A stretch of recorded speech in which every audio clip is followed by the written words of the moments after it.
lot in the past hour and a half about different kind of solutions and projects, sustainable projects that ought to be implemented, be it at national level or at local level. And inevitably, any topic, any subtopic, any solution had the finance, topic embedded in it. And basically, what I want to start with would be the probably the hottest topic that we have nowadays, REPowerEU, and this accelerated plan of adopting clean technologies, new technologies, both in cities and outside of the cities, for the purposes that we know. But at the end of the day, the mission is quite obvious, that we kind of need a solution for the environment, and we need to phase out fossil fuel generation. And I will start with that because it's the hot topic of the day. And how would that translate into financing opportunities, and how would that translate, and when would that translate to real projects that will bring benefits to all of us? I guess the question. Yes. Can you hear? Yeah. And I'm sorry, I simply forgot to introduce the panelists. I'm sorry, worry, it's my third panel, so... I can self-introduce if you want. Please do. Okay, so thank you very much for the invite, and very nice to be here and part of an event that is called Future Summit, and also very pleased to see so many young, fresh, dynamic people in the audience. So I'm Lara Tassan Zanin, and I'm heading the office of the European Investment Bank Group in Romania. And you might wonder, who is this European Investment Bank? Like many people, actually, still even my family in Italy, after 15 years that I work for this bank, I said, but what are you doing, really? I can't understand. So it's the Bank of the European Union, and therefore I say that Romania is my boss, among others, of course, and we are not driven by profit, we are driven by public policy goals. Mm-hmm. Among those, fighting the climate change and promoting a sustainable development is one of the most important. There are actually mainly four. These, of course, change over time because priorities and policy priorities, if they are well designed, they change over time. 30 years ago, the priorities were not the same compared to today. And today, indeed, we have sustainable development as one of our core priorities. We have innovation, very much in need to be helped, because I think that everybody that is in the innovation space understands that Europe as a such, not only Romania, finds difficult to compete with the innovation capacities in the US or in China. Mm-hmm. And therefore, innovation is the second one. The third one is SMEs, also part of the very important part of the market of Romania, and not only. And the last but not least is infrastructure in the traditional sense, but where that is also related to somehow a sustainable development and fighting climate change. And I will explain why this is so. So we are active in Romania since 30 years, and we have become the climate bank 1 year ago, which means that all our investments have to be Paris aligned, basically carbon neutral, and we have our own CO2 emission methodology, which is easier to say but difficult to prove, in the sense that it's a work in progress. And we have to understand that fighting climate change is a work in progress also in terms of methodology and what we are calculating, and how many aspects of a given project and solutions, like you call it, we have to look at in order to make sure that we are carbon neutral or zero net emissions. So basically, we are active in Romania since 30 years. We are shifting towards the green. All our investments have to be Paris aligned. And as of 2025, 50% of our investments have to be green. Green means, of course, renewable energy, capacity production, but green means also energy efficiency. Unfortunately, I could not hear the two mayors from Sector 6 and Sector 2 earlier now, but they are actually the most performing ones in coming to us and asking for loans in order to deploy energy efficiency investments in the residential buildings in their sectors. Because in Romania, one aspect that I can say that when they think about fighting climate change, they see the equation in a bit of a simplistic way. A lot of green energy, a lot of renewable energy production.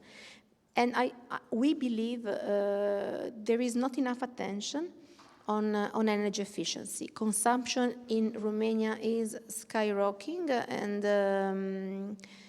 and we believe that a lot can be done, both in reducing it in residential buildings, public buildings as well, and industrial properties and industrial, let's say, the industries are a bit more sensitive now to the topic because they are also measured against the ESG indicators. So there is a really, I would say, an epochal shift in the way people look at becoming greener. So going back to the point that it's not only about producing green energy, but it's not only about transitioning to a low carbon emission industry, like we are also supporting it through the Just Transition Fund in 6 counties in Romania, but it's really about reducing consumption, so promoting energy efficiency, which is also part, we see also of an educational effort. Because sometimes when I ask to reduce or not to use the air conditioning, they look at me and say, but why? What is the point? And I say this even of colleagues in my office, right? So we are actually, really to embrace the concept is less obvious than what we can think, and it takes a lot of time, and I would say almost a generational shift in understanding that fighting climate change is not only about the project we support with millions of euro. We support 1% of the GDP of Romania every year through both public sector and private sector, but it's really about what you do every day in your life, including switching off air conditioning or using it in a moderate way, as well as not turning up the heat in the winter to 28 degrees. So it's also about education and at the wider extent. And I understand that this has been taken care in Romania after so many years. They are introducing these concepts in the curricula studiorum of the primary schools, and I think this is where we have to start and we have to continue. So now on your question, I will summarize that Repower Europe addresses, of course, challenges that were not foreseeable even 1 year ago when we went very strongly on the European Green Deal. We are actually basically an implementing partner of the European Commission and de facto one piece of the EU machine in making this EU Green Deal becoming real and true. Is this Repower Europe delaying the Green Deal, shifting the priorities? Let's say, will this have a suspensional effect on the green wave? Our short answer from our perspective is no.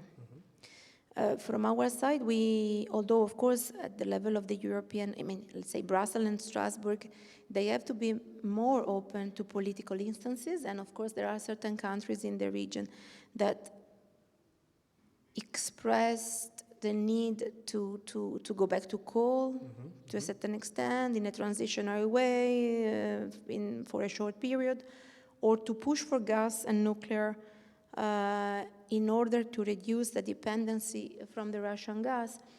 We still believe that our role will be to sustain the green wave, to accelerate it, and actually we are there to even increase our support, because our support is not only about money. The EIB has the largest office of all in Romania, in the world, and you might say, why so many people here?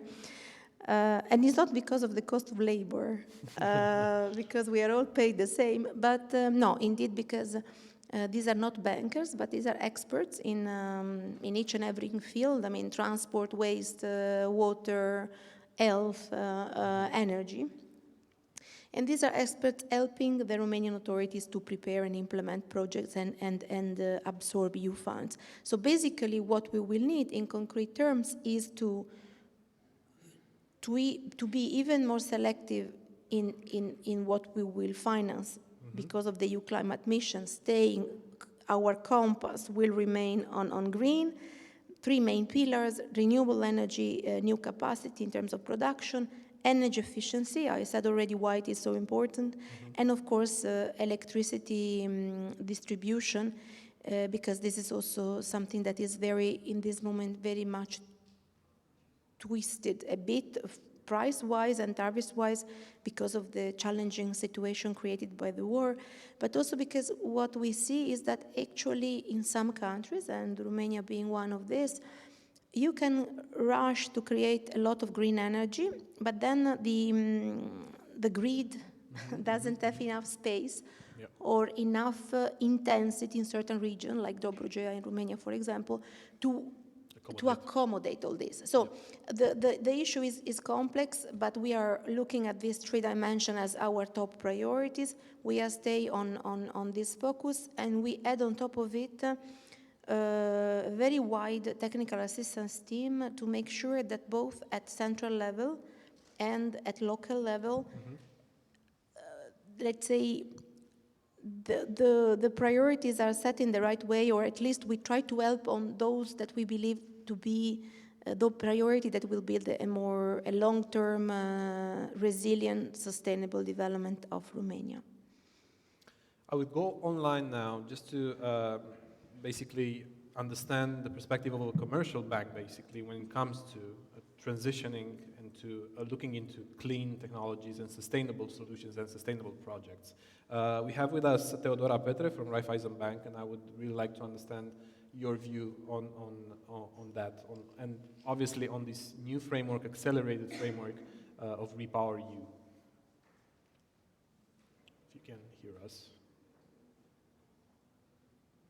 Can you hear us online? I think we have a technical glitch. Maybe I can come back to that, and in the meanwhile, we have Andrei Dudoiu from SeedBlink, and we are talking about investments and financing and getting finance, and we know that you're working in the field of. Confirm that my sound is okay and that you hear me. Oh, okay. I'm sorry. I hear you. I just want to ensure that I'm not in the live test. Okay. So did you hear my question? Yeah, perfect. You can go ahead.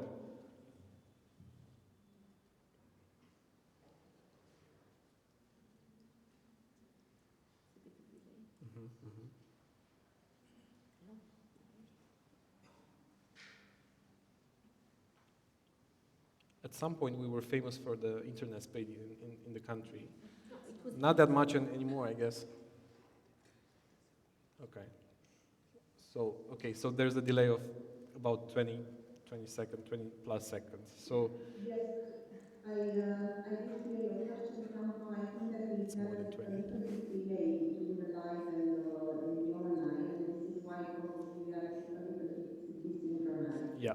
So we'll wait for your answer. I do assume that you heard the question, so we are waiting for your answer on that, no matter how much it will take us.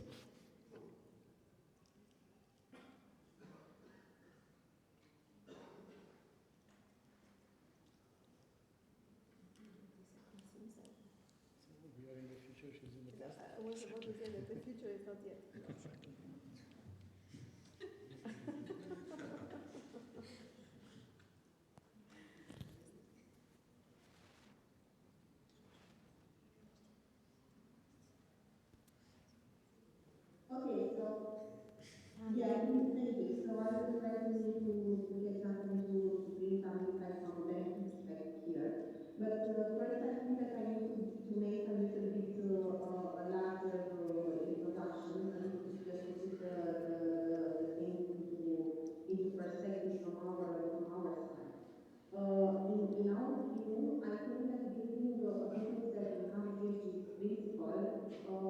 is definitely something that is going to be a differentiator in the near future. I think that it will determine the way that companies have access to financing, because being ESG compliant, I think will definitely mean a better positioning of the market, a better image, capital image. And last but not least, I think it will somehow in the future mean better cost of financing for companies that are all translating these principles in their business. I think that for the future, somehow early adopters will be the winners of the game. And when we are talking about winning, I think that we need to put into perspective kind of four actors that are active in this on the market, and they are not new ones. We are collecting financial systems that is represented by banks and any other kind of company. We are talking about the state that has definitely a word to say here. Companies, SMEs, and not only ones, and also general public. If I go back to talking about companies and about SMEs and how they manage to somehow translate those principles in their business, ESG principles, and how they manage to build their business around these principles, we must state from the beginning that it's not a cheap transformation process. SMEs need financing sources in order to cope along with the process, which is an expensive one. If we are referring, for example, to the SME market in Romania, more than 65% or 70% of them are companies that have a turnover below 100,000 euros. This means that resources financing is scarce because they cannot afford to implement such an expensive process by themselves. They definitely need help from banks and definitely need help and expect help from the state. These two actors, in our view, are very important for the success of the process alongside, because the target for like complete decarbonization to 2050 is really a very challenging one if we look at the market as it is today.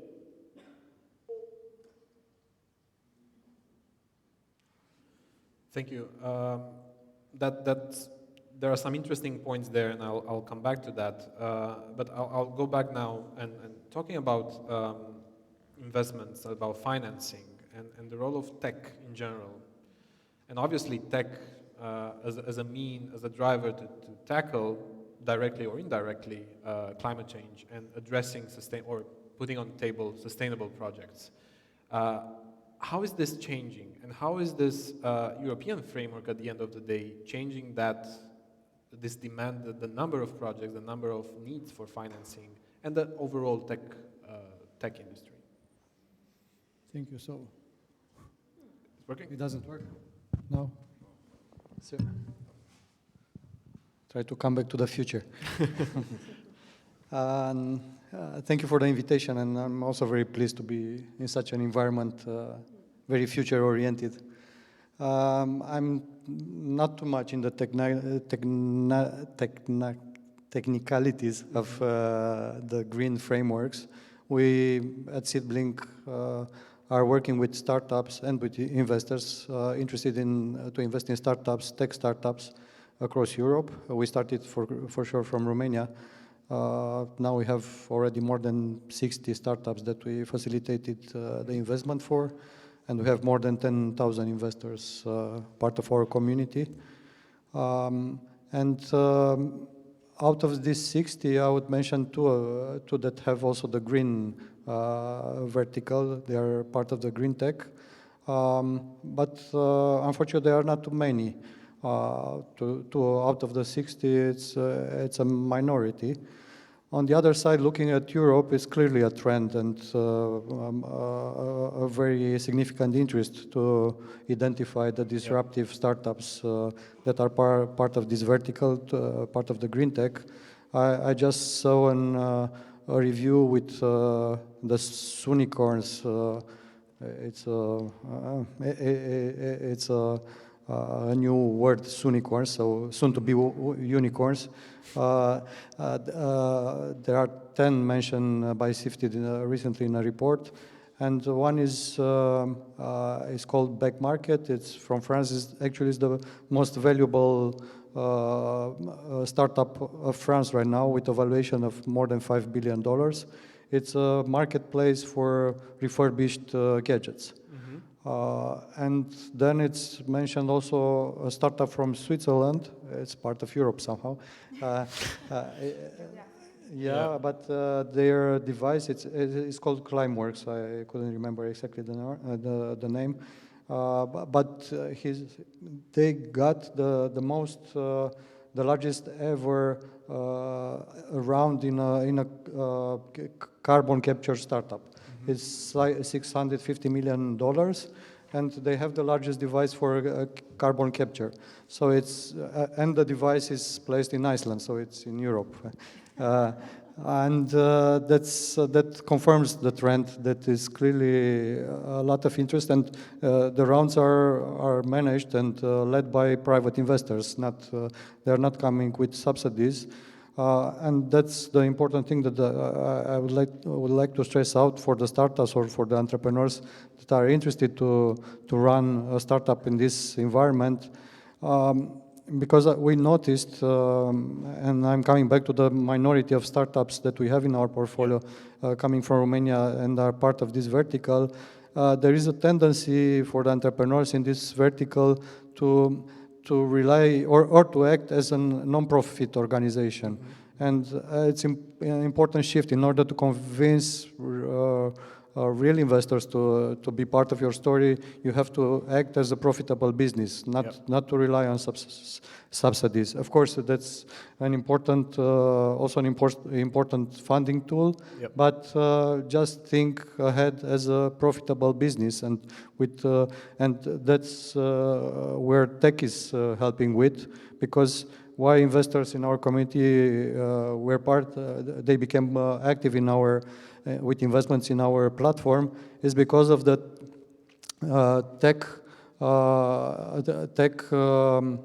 approach, which is making startups scalable. They are business scalable. If you are just referring to let's say a small geography, of course you can have and run a profitable business, but you are not playing this game. And the investors and I'm talking on behalf of SeedBlink and my experience. I used to be banker 20 years, but now I try to reinvent myself. And with SeedBlink, we are looking to this kind of very innovative and scalable businesses.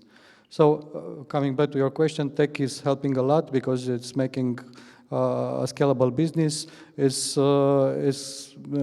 bringing the innovative tools there.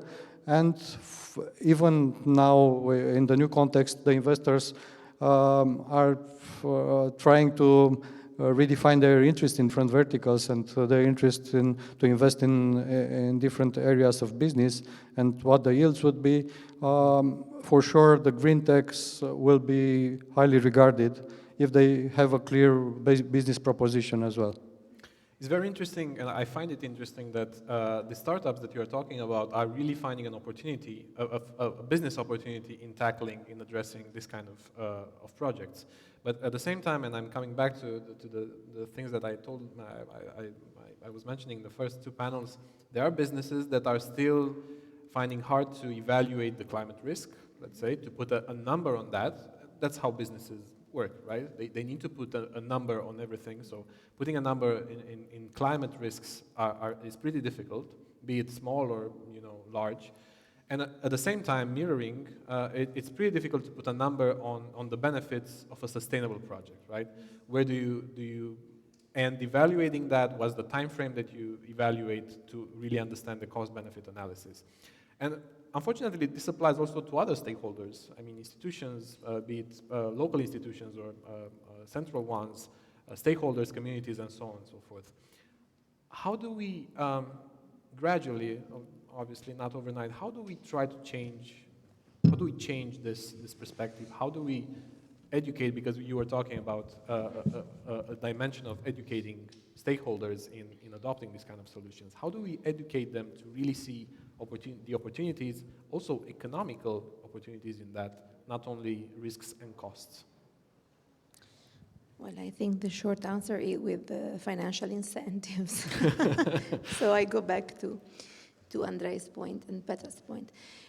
It is very different. I mean, the point that you are raising is central. Yep. But it's very different in terms of impact if we are talking about a public entity that is trying to pursue sustainable, smart cities, sustainable development, whatever you want. I mean, if it is a municipality, a county, or the state, and if it is a private sector company, a startup, or let's say a company in the grow segment, or even a large cap. So I think that the measurement of the risks and the way we tackle them for a private sector entity is less of an issue in the sense that for us, for banks, in general, for us, the risk on a counterpart is a financial risk primarily. Yep. Then you can have adds-on because of climate adaptation and climate mitigation, depending on the type of project, depending on the skills of the public administration we are supporting.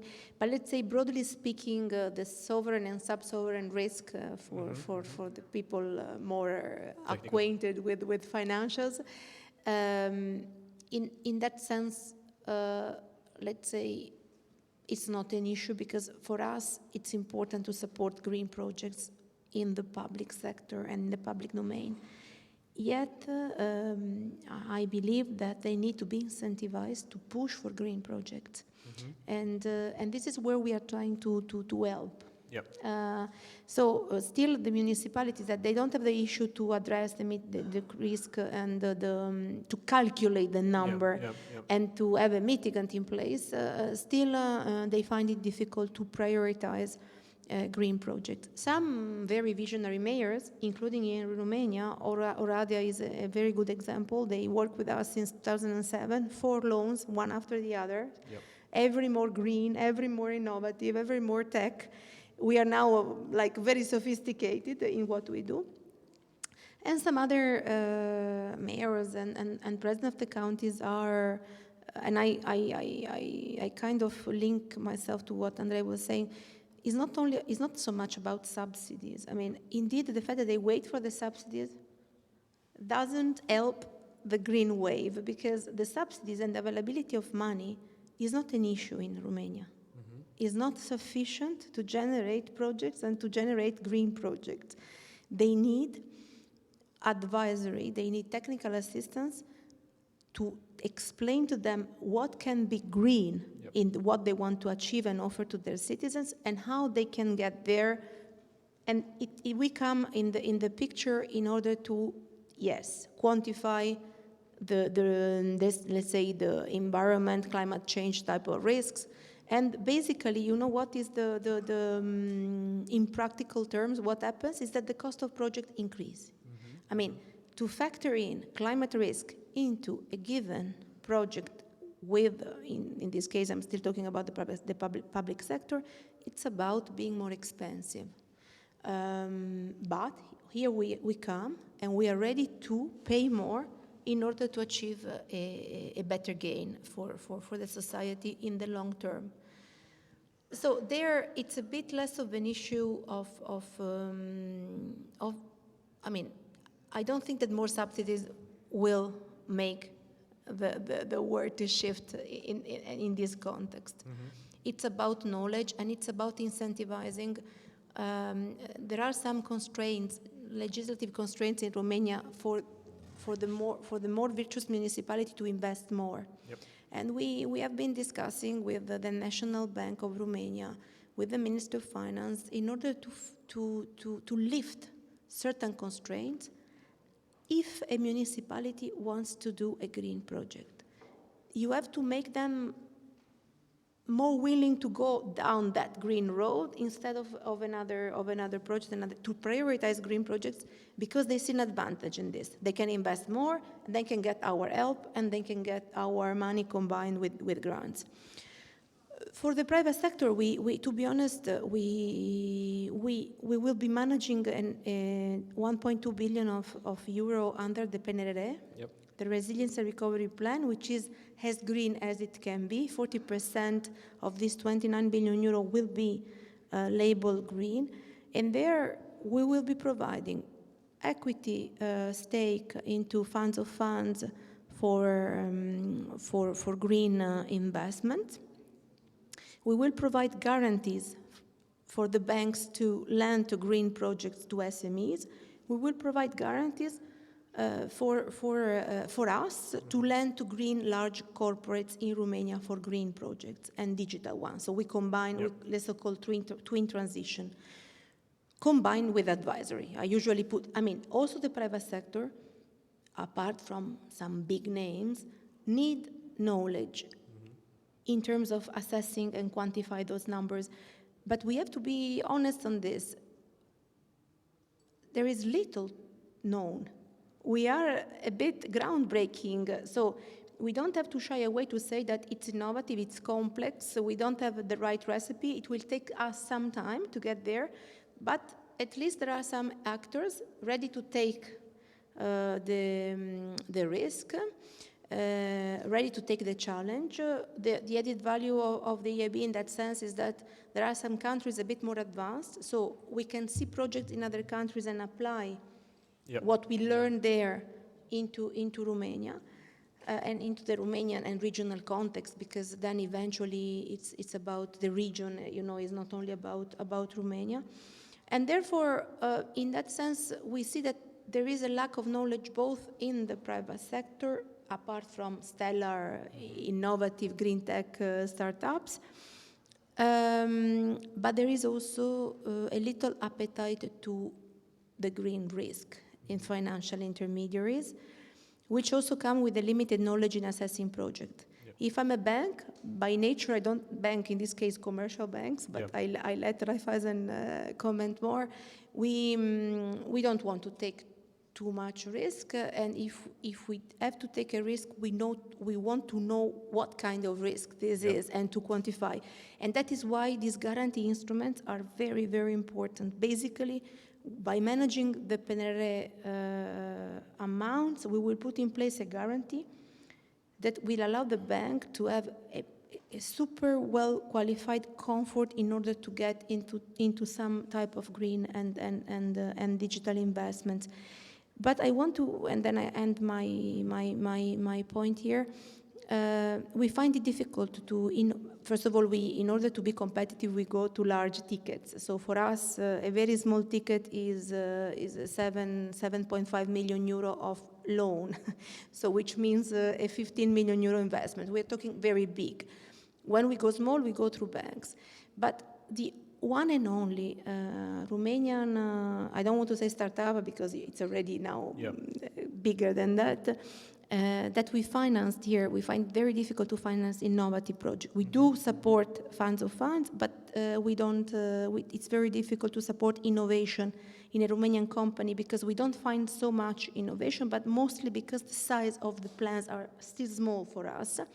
Yet, the only one that we financed, it's from Timișoara, and it's about a green business. Basically, they have studied a way to select waste from restaurants, so big waste producers, right? The operators, the waiters, or the chefs, they throw things because for them, the main job is to prepare food, is not to sort out waste correctly. And there is a mechanism that detects the waste being put in the wrong place and resorting it out. So this is Romania, what Romania can do in the green and combining actually green and innovation. And I believe that it's also in Romania about these people to speak up and show that it can be done. Because here there is a lot of disillusion that things can happen. While if you look at reality and concrete cases, they are there. It's just that the visibility is still limited and they are not so outspoken, culturally speaking. I think here we tend to humbleness. So I'm happy to report this good case. But what it is true is that we didn't know about this business from the Romanian context. And this is very important to say. We met them in a venture debt summit in Lisbon. And they were based somehow in London with IT minds being in Timișoara. Why I say this? Because I think there is a role for the state, but it's not so much about subsidizing like rain of money.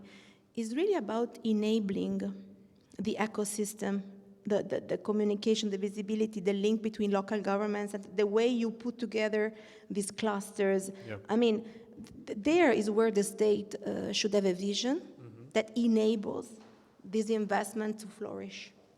That's an interesting point, and I hate to getting back to subsidies. And you were saying that subsidies should not be, the main driver or the only driver that a tech or a startup, any startup should follow. But at the same time, it seems to be a missing link, and that part of the communication from a government perspective could be one. But at the same time, where money are, obviously the demand grows. So it should also be a sort of a trend, and I'm asking if you see that, or can you foresee that, basically, a trend of new startups, of more startups in the tech business, obviously, that are going to, attracted by, obviously, by green funds in this subsector, let's say? If we're talking about Romania, not necessarily, unfortunately. Which is strange, because we kind of have a ecosystem here that, Yeah, but again, I found it more related to the ONG, I don't know, the NGO kind of organizations, which is helping, of course, and it's very. We have to applaud them, but if we are coming back to business, it's a different approach. Yep. You have to think about profit. Subsidies again is not a mistake for any company. Of course, they are eligible for kind of subsidies, but not to rely only on them, because you are becoming lazy. You are not innovative anymore. You are in a comfort zone, and that's the probably the death of innovation. Yep. I think it's clearly a trend. More entrepreneurs are looking to that, but it's a delayed switch of mine, or swift. It's coming, and once we'll have more successful stories, probably more and more will be more inclined to innovate in this area. But it's not growing as fast as other verticals. You wanted to add something? Yes, that when we run the financials of a company that we need to finance, even if they have subsidies, we take them out from the financial analysis. So it's a nice cherry on the cake, but it cannot be the main substance or the ingredient of the cake. It's very important to understand, because here the mentality is I will run on grants, my business. I would go to Teodora online, even with the delay that we have, but I would really like to understand the perspective of a commercial bank in this kind of issues and projects. How is innovation seen from a commercial bank perspective, first of all? And then you are having a vast range of clients, let's say, of customers that are addressing you for new projects, be it small, be it household, be it small and medium enterprises.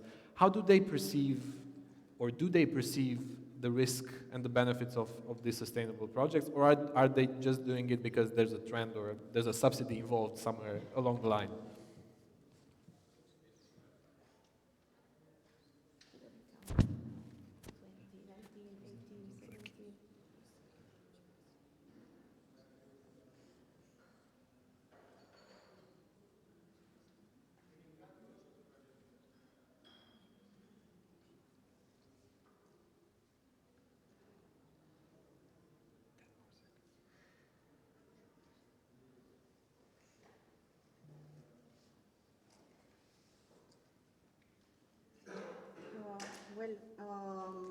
I'd like to make a little bit a step back to education when answering this question first.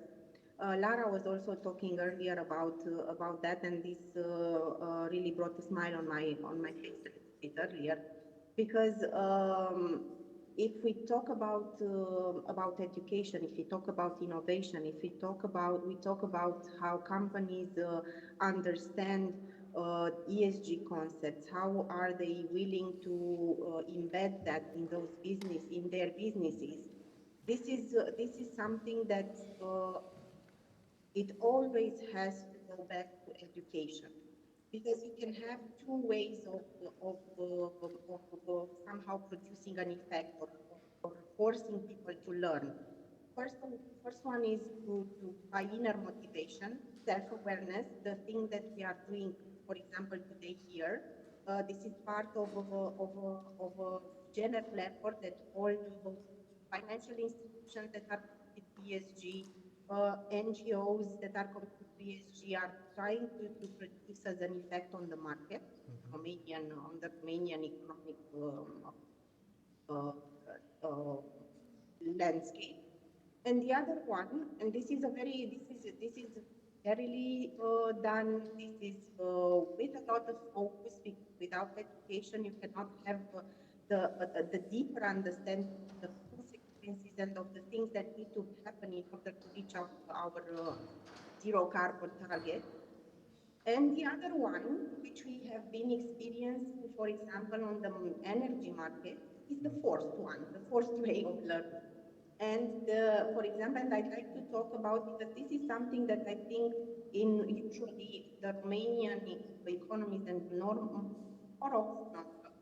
Romanian companies level is the one that is actually forcing them to do something. Something changes in the environment, like the energy crisis in the last 9 months. That was at least at the beginning in September last year, and that started to be the beginning of the crisis in January. Even if, for example, companies that are aware of their energy consumption, their lack of efficiency in terms of energy consumption, nothing really happened on this market until pricing started to change and forced them to move, to find solutions, because actually finding a solution meant at that moment, and still means, survival. Because the energy market moved so abruptly, and the price changed in such a manner that for a company with a turnover the size of a micro company below 1 million euros, for example, at some point started to mean survival. And this created a sentiment of urgency in the market, and somehow the rules of the economy moving and applied forced them for solutions in order to reduce consumption, to optimize expense at the energy level, because otherwise they will be kicked out of the market. And I think that these things related to energy and to willingness to transformation in case of SMEs, unfortunately, are always the result of outer forces, not inner ones, because it's a costly and very for an SME that is very difficult to sustain on their own and on their own resources without going back to the help of them through warranty programs, as Lara was mentioning, under National Plan of Recovery and Resilience, for example, or InvestEU, or without grants from the state. I agree with Lara that in Romania there is a sentiment that somehow the state should do something for us, but this, I say that this type of approach is only valid to companies that have ability from financial point of view speaking to wait for this money. Because otherwise, in case of some important programs from the state related to energy, electric, for example, the waiting time is very long. If you are urged by surviving in the market, you cannot afford to wait 2 years for the grant to come. You will be forced to go and seek for financing for them. And for example, in this case, our response was a dedicated product that we launched in December last year, hosted by a dedicated platform, where we try to solve this issue of the financing for small. Thank you very much. And because we are running way out of time, that would wrap up the panel, the sub-panel, and the overall panel. Thank you very much for your insightful presentations. And looking forward to our next event and talking more about financing and finding money, basically, for saving climate one way or the other. Thank you very much.